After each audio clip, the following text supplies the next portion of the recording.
শারদীয় দুর্গা উৎসব 2025 উপলক্ষে সাতক্ষীরা কালীগঞ্জ উপজেলার 49টি মন্দিরে বিএনপির ভারপ্রাপ্ত চেয়ারম্যান জনাব তারেক রহমানের পক্ষ হতে সৌজন্য উপহার ও মতবিনিময় সভা অনুষ্ঠিত হয়। বিস্তারিত দেখুন ভিডিওচিত্রে।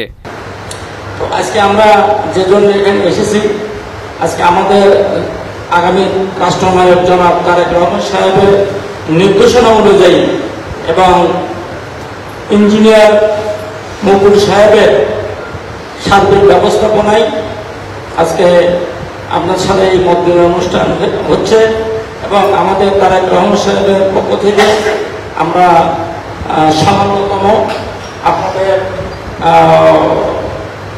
পূজা অনুষ্ঠানের, শারদীয় দুর্গা অনুষ্ঠানের সাথে আমরা আংশিক আমাদের জনাব তারেক রহমান সাহেব শরীক হতে চাই। সেই আমাকে একটা উপহার আপনাদের কাছে তুলে দেওয়া হবে।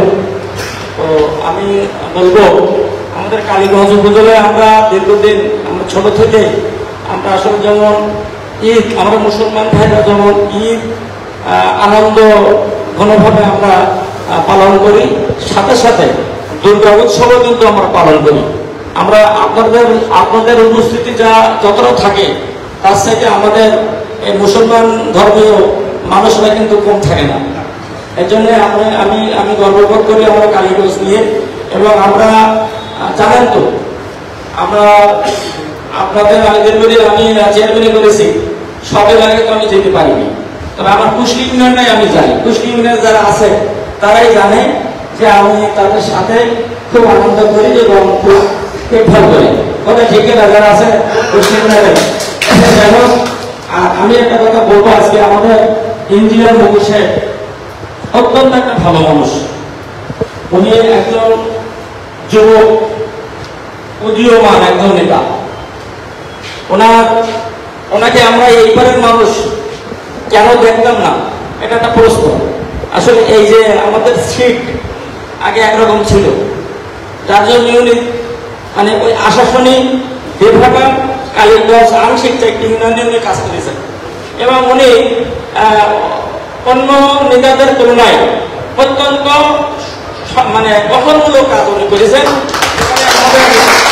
আমাদের ডাক্তারবাবু শঙ্কর দাদা, উনি ভালো করে জানেন, উনি অসহায় মানুষদের পাশে থাকেন এবং বিভিন্ন এই যে আমাদের যত হিন্দু সম্প্রদায়ের যত অনুষ্ঠান হয় সব অনুষ্ঠানে ওনার উপস্থিতি আমরা দেখতাম। এবং উনি অনেক আগের থেকে আশাসনী এবং কালীগঞ্জ আংশিক মানুষের কাছে হৃদয়ে পৌঁছে গেছে।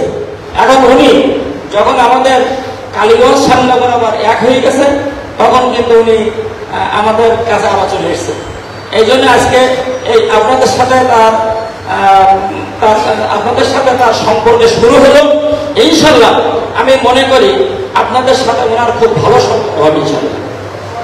তো আমি আপনাদের বলবো, আমাদের একটা বিএনপির একটা মনিটরিং সেল গঠন করা হয়েছে।